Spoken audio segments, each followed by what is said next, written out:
Good afternoon and welcome to my Harlem Portraits, the show that talks about Black excellence in every field. And our guest today is the personification of excellence and trailblazing in theater production. She is the only African American woman who is lead producer on Broadway. Since 13 years ago, together with her partner Stephen Byrd, they founded their Olivier Award winner and Tony-nominated company, Front Row Production. But let's hear a little bit about her. Alia Jones Harvey is a powerhouse who is invigorating both the New York and London theater scenes. For over 13 years, Broadway and London's West End, with a mission to feature diverse talent and new voices, paving the way as the only African-American female lead producer on Broadway with her partner, Stephen C. Byrd.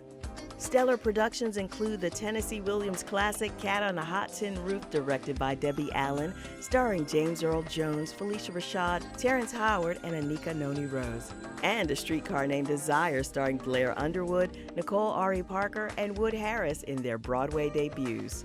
And the breathtaking The Trip to Bountiful, starring Cecily Tyson, who won her first Tony Award for her heart-stirring performance. Other productions and credits read like a who's who of theater, including Eclipse, starring Lupita Nyong'o, who made her Broadway debut and was nominated for 6 Tony Awards. Eugene O'Neill's The Iceman Cometh, starring Denzel Washington, nominated for 8 Tony Awards. American Son, starring Kerry Washington, and currently Ain't Too Proud, The Life and Times of the Temptations, nominated for 12 Tony Awards. Olivier Award winner and Tony-nominated producer, a consummate visionary bringing classic theater to life, is why Alia Jones Harvey is Cafe Mocha's 2019 Salute Her Broadway Producer Honoree.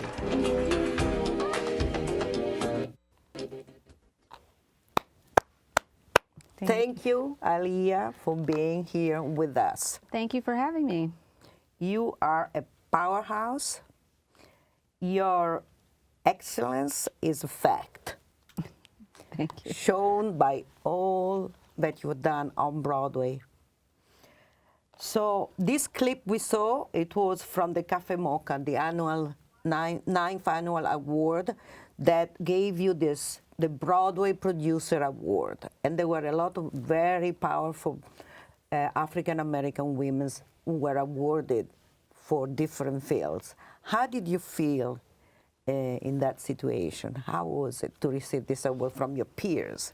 It was such an honor. Leslie Uggams was given an award, Latanya Richardson Jackson, Lynn Nottage. You know, I was in a class with a very esteemed group, so it was definitely an honor. And to be recognized by the women of Cafe Mocha was particularly exciting because, as I said that night, the Cafe Mocha listeners are what keeps our shows going. You know, what we've been able to cultivate with the productions that we've brought to Broadway is a new audience that hadn't seen themselves or hadn't seen productions that they were interested in seeing on Broadway, you know, when we started. So it was exciting to be in touch with that audience.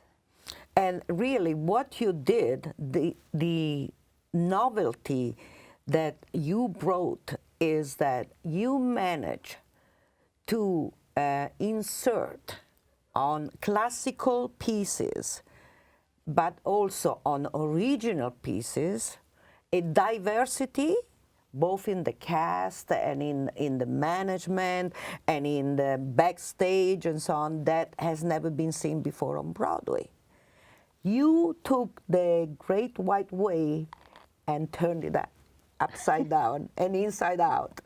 Well, You know, that was our mandate when we started Front Row Productions. When Stephen Byrd, who is my producing partner, had been a mentor of mine in business school. And I moved to New York right before business, for business school, right before 9/11. And he called me about 3 years after I'd graduated. I was working on Wall Street for a hedge fund, and said that he thought it was time to try to do an all-black version of Cat on a Hot Tin Roof. He had worked on a production of it. He had worked on bringing it to Broadway in the 90s. Didn't happen. That production didn't happen. And so when he called me in 2006. And I remember because the next day we were sitting in our lawyer's office, Donald Farber, who stayed with us for many years, negotiating, how we would move forward with trying to get this production on Broadway.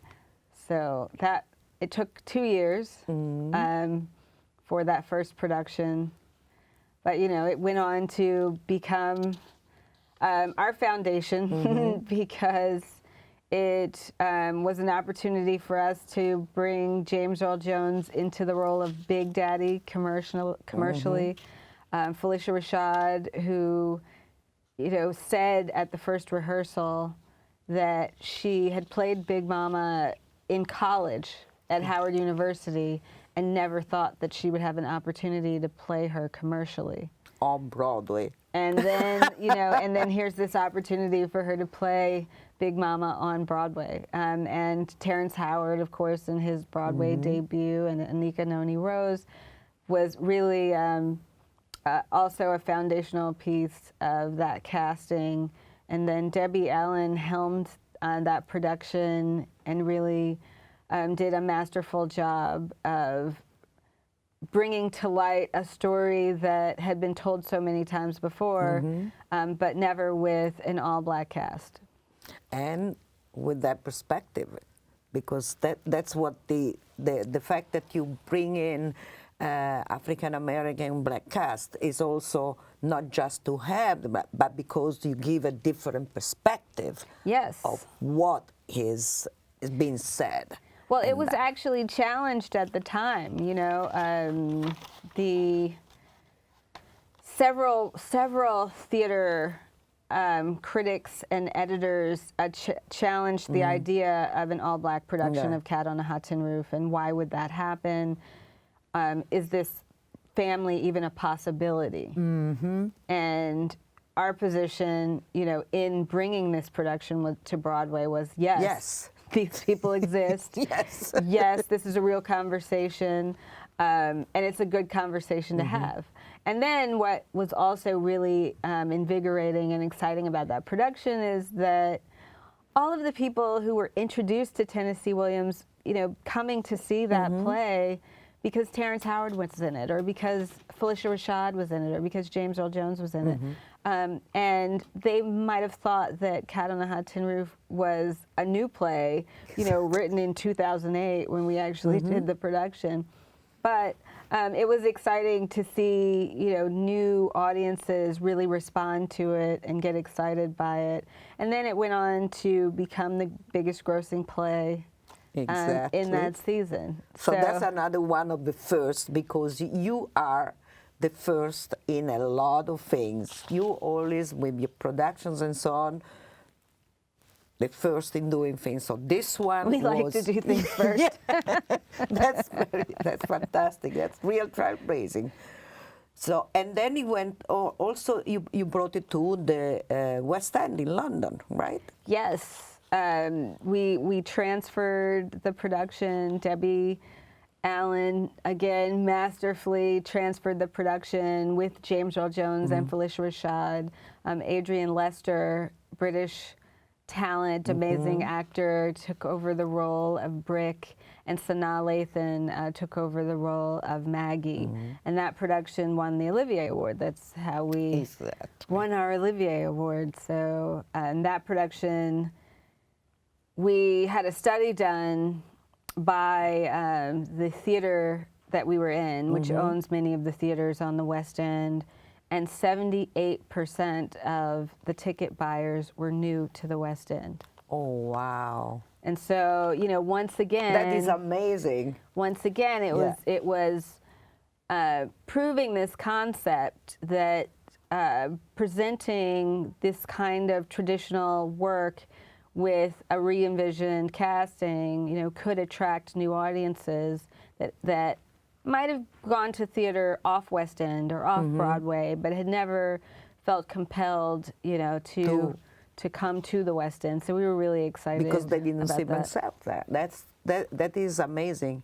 That is amazing what it says. That it's really incredible. And you have, and also what it shows is that if you look now on Broadway, the shows that make the most gross is really black shows. Well, I mean, it's true. they do very well. Yes, many of them do very well. It's true. So maybe people should think about that. You know. Good point. Good point. Yeah. Listen, look at Hamilton, your show now. You know, they are the Lion King. I'm just, just a few that come to my mind right now. They are black shows, and they've been there forever, and they're making a lot of money. So maybe they should think about that. But okay, let's start from now. The latest. On Broadway currently you have an amazing show. I've seen it twice. I'm going to see more.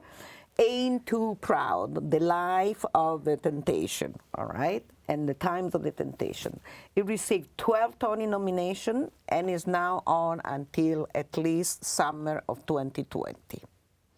Tell me about that. It's an original show. It has an incredible cast. The costumes are amazing. The music is incredible. The dancing is amazing. Everything is beautiful. Thank you. Oh, I loved it. We were very fortunate to be brought on board the production team of Ain't Too Proud, and it has been an amazing ride. Joining Ira Pittleman and Tom Hulds, who really shepherded the production to Broadway, we were excited to be a representative of the production team for Broadway. And Dominique Morisseau mentioned to me that she was working on writing this story of the Temptations while we were on a panel together. And I said, I want to know more about this. And so I went to the reading, got very excited about it, and then we joined the production team. The show went to Berkeley and broke box office records there at the Berkeley Repertory Theater, and then came back east to the Kennedy Center, where it broke box office records there. It went to the Amundsen in Los Angeles, and this was all circling while we were waiting for a Broadway theater. It went to the Princess of Wales in Toronto, and finally landed at the Imperial Theater on Broadway. So you were on tour for how long before? About a year. About a year, fantastic. With the same cast? To hold the cast together, That's not easy. Right. That's why now I understand why they were so amazing. Because that's a lot. That's a part of it. That they really bonded, formed a family. And the design team, the creative team behind this production was just phenomenal. Des McAnuff, who directed it, and Sergio Trujillo, who did the choreography, the amazing choreography that actually won a Tony Award. Paul Tazwell, who did the costumes, Harold Wheeler, who did orchestrations, and then Kenny Seymour, who's the musical supervisor for the show. They're all the top of their game. So we were very blessed to be a part of this production. Which is fantastic. And they have done some extras of the production also at the Apollo during an event at the Apollo and during the spring. I think they were honoring the Otis Williams with also that, yes. one of the Walk of Fame. Yes, they gave him the star. They gave him, yes. Yes, that's right. That For too. the Temptations. They've been at the Apollo about 3 times lately. So that's Well, we like seeing the cast of this production. I just watched them do Thanksgiving Day parade for Macy's. That was amazing. Oh, yes. That was wonderful. They're always great. I didn't see that. I missed that. They're always great. They are amazing. They are really. Okay, in the same year, this year, you also co-produced American Son, who is a new play on Broadway with Kerry Washington and directed by Tony Award winner Kenny Leon, who is another amazing director that we saw when you were awarded at the Adelco Awards. You was also awarded there. Yes, that was wonderful. Yes, that was a beautiful, beautiful event. It was a joy to be a part of the Adelco Awards. You mentioned the Adelco Awards, and American Son, was a production that we just could not pass up because the topic is so central to what going on right now. Mothers and sons are facing every day in our community, and for Kerry Washington to come on board that production and really stridently helm it.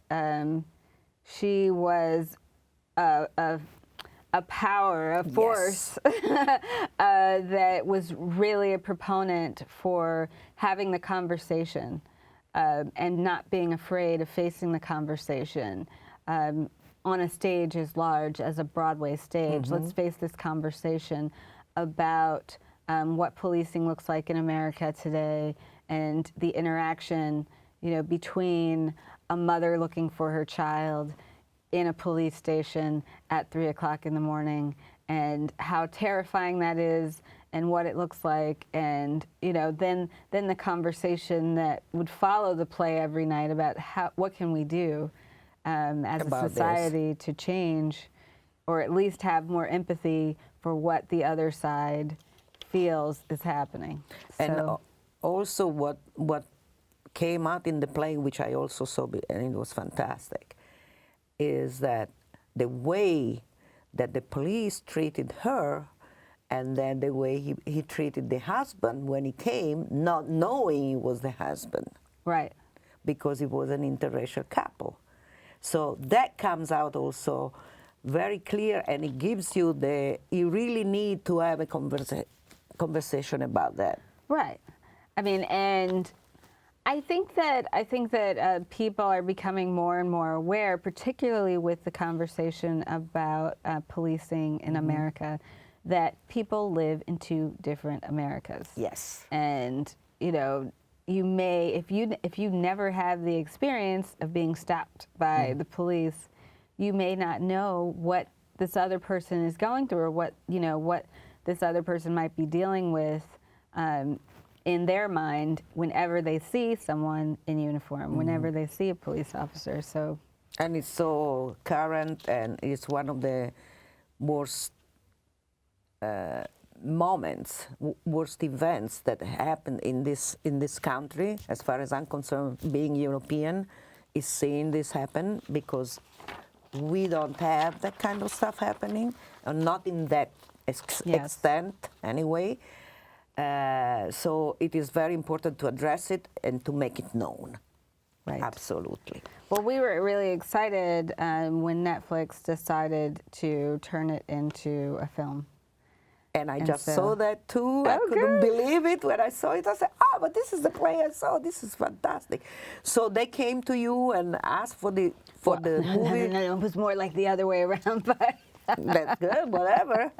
Yeah. They put it into a movie, and it's fantastic. It looks amazing. It's really perfect. Oh, thank you. It doesn't even look like it's a stage. It's on a stage. Because sometimes when you do that, you can see that there you didn't see that. It looked like it was made for the movie also. So I was impressed. Oh, good. Because I've never seen that before. In the spring of 2018, we continue with the things that you are first of.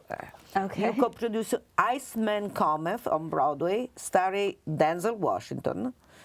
And this production received 8 Tony Awards nominations, including Best Revival of a Play. That was an amazing opportunity to work with George Wolfe and see his genius at work in transforming Iceman Cometh that people have seen in a number of iterations, but to see Denzel in this tour de force role was really powerful, and I think a different perspective for people that have seen the revivals of Iceman Cometh in the past. It was a completely different production. So that was really an exciting opportunity to work on that production. I mean, they've all been that way, which is kind of it must be wonderful to be you. Pinching myself that I get to work on Broadway, but it's always been that with each of the productions that we've gotten involved in. Everyone is at the height of their craft, and so you're really working with the most experienced, the most meticulous in the business. Yes. So. And it's incredible what you're doing. We go backwards now. 2016, you had another first. You produced Eclipse on Broadway, and it was the first play to be helmed by a female playwright, director, and featuring an all-female cast, among which, the first time, on Broadway, Academy Award winner Lupita Nyong'o. You managed to do that. Yes, that again was a powerful production. We got involved in this production for a number of reasons. We wanted to work with Lupita, and this was the play that she wanted to come to Broadway, and so was before at the Public Theater, right? And then well, came back. we actually started the conversation with her before it went to the Public Theater, and solidified the relationship once Oscar Eustis from the Public Theater called us and said, "I just had lunch with Lupita, and I think this is the thing that we should work on together." Fantastic. So we enhanced the production at the Public Theater and then transferred it to Broadway right after the run at the Public Theater. And it was a great success. We don't even need to mention it because it was Liesl a triumph. Tommy, that was her Broadway debut as well, the director of Eclipsed. And so now she's on to many great things. But we were so excited that she was a part of this incredible creative team that brought that show to life on Broadway. So you started another star. You launched another star. Stars in the making. You know what? We are nearly to the end of our show, and we have so much more. You had the trip to Bountiful, where Cicely Tyson won her first Tony Award, and I mean, out of her incredible career. Which is unbelievable. That was her first Tony Award. Exactly. You get her the first Tony Award. It was fantastic that she could come back to Broadway, 30 years later, and win her first Tony Award for an amazing performance in that play. I loved it. I loved it. Then you co-produced Romeo and Juliet. With Orlando Bloom in his Broadway debut and Condola Rashad. And Condola Rashad, I saw her in another Broadway play and she is amazing as a mother. So another fantastic, excellent. And then you also follow up with a Pulitzer Prize winning A Streetcar Named Desire on Broadway with Blair Underwood, where you he also was at the first Broadway debut for Blair Underwood, and I'm really excited that he's coming back to Broadway now in Yes. several new productions. Soldier's Play. And so I'm excited to see him doing more Broadway. So you started another career on Broadway. You are starting know. everything. We need to go. It's unfortunately the time is over. We have so much more to talk about, so you have to come back. We'll have to do it again. You have to come back. Okay. So thank you for being with us, and I see you next time, next Saturday, same time, My Harlem Portrait. Thank you. Thank you.